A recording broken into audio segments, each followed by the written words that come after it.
the amount of automobiles that exist. There's automobiles that are notoriously durable and reliable.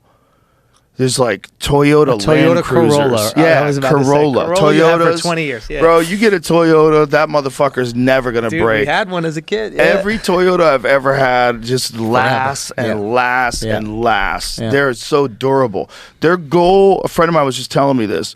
Oh, Phil was telling me this, that their goal is to last for 30 years in a third world country. Amazing. Like, nobody builds a car like that. And it's true, because when you see what the Taliban uses. Yes. Land Cruisers. Yeah. And then there's Range Rovers. You get 5, 10.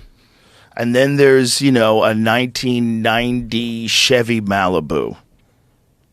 It's a piece How long does that last? Piece of shit. It is, yeah. And that's the cop car, right? It's a piece of shit. Yeah, I but think the cop car was the Impala. Oh, the Impala. Yeah. Why is that? Like, that's But another then thing. there's like a 2023 Corvette. You're like, damn. That's a great car. Yeah. It's like there's different kinds of cars. But is that a and there's choice? different kind. Nah. No, I mean by the manufacturer. Are they going like, if we make a car that's good for 30 years, people will keep it for 30 years. If we make a car that's good for 10, they re-up after 10. It's a good question. Like, why did they do it the way they did it? Right? Because sensibly, like a car from I have a car that I love that's from 2007. It's almost 20 years old. Like, you would think that you would need to get another car to enjoy, but you really don't. Like, are you a fucking race car driver? Yeah, what are you doing? Like, why are you driving to go so fast? Are you just enjoying what a car feels like to drive? That's what you should be doing. Yeah. So it's like, why does everybody need to get new ones all the time? Well, we're kind of programmed to think that if you're successful, that's what you do. If you're successful, you don't roll around a 2008 Mercedes. What is that piece of shit? Yeah, but what now, are those stupid fucking headlights and actual key to start the engine? Actual key. Yeah, God forbid. What the fuck are you doing? You turning the key to start the engine? What are you, a peasant? Right? It's like, what is it? Give it a second. Let it warm up. Yeah. Fucking stupid asshole. Press the button. Get a real car. If you're doing well, you get a real car. And if it's a you trap like we the play car, ourselves. though, that's the thing. Like, there are people that don't care about cars. Right. And getting a car to impress other people when you don't care about cars is such a waste of money. Right. But if you love the cars, then spend your money, have some fun. Yeah. There's a reason why like a Range Rover costs $190,000 or whatever it is. How much do those cost? Yeah, around there, depending what it is. When you drive them, they're awesome. Yeah. I rented one in Salt Lake City. I'm like, yeah. It's like a giant tank of opulence. Yeah. Like, yeah, it is beautiful. You feel like the world's okay. Yeah. The world's okay. Yeah. Like every bump is kind of smooth. The sound system's amazing. Yeah. Bluetooth synced up like that. Good. Yeah. Listen to my tunes. Yeah. Just driving around Park City. But will break down. Perhaps. It perhaps won't be as robust as the Land Cruiser. Or as resilient as a Toyota. Yeah. But you're not paying for resilience. That's the thing. Is like, if you're getting a Range Rover, stop acting like this is your 30-year car. Like, you're choosing to buy a $200,000 SUV because you're not going to be driving along the fucking pyramids in it. Right? Like, like, let's be honest about what's going on here. You're in stop-and-go traffic. Like, it's going to break down. You're in Beverly Hills. What do you expect is going on here? Tim Dillon has one of those things.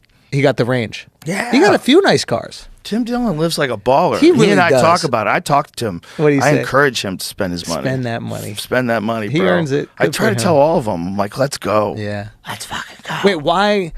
Okay, that's interesting. Why do you tell them to spend? Because I don't like that, like, save it all up famine mindset. Did you have that ever? Because you didn't come from crazy money. No, I didn't. I did not have a spend what you have mindset until I started making money. But when I started making money, I shifted quick, son. Immediately switched it. My manager thought I had a gambling problem. Was he right? No, I wasn't gambling at all. I was eating lobster every night. Your business manager called you and said there's an issue? What are you doing? What are you doing with all your money? I'm like, I'm living like a king, bitch. Wait, when did you decide? I've been poor since I was a little kid. So you could handle being poor. Poor's not scary to you. Oh, I'm not scared I wasn't scared of being poor. That's the most But I was like, liberating I'm shit. eating lobster, son. Yeah, I'm scared You know? of not living life. That's the fear I think a lot of people don't get. Where it's just like, you've been poor, you're cool with being poor. Yeah. You're not afraid of that because you knew how to thrive within that. You knew how to manage that. You're afraid of having all this and not enjoying it in this one life you have. Well, I think for sure when I first started getting money, I didn't think it was going to last. Like nothing had ever lasted before. Like, why would I think that this was gonna there was no stability in it. It's like, why would I think that this was gonna like keep happening? I was gonna get on television. Like, who the fuck gets on TV? You know, so I was like, I'm spending this fucking money. Like, I'm gonna have some fun. We're just eating lobsters. I bought a Volkswagen.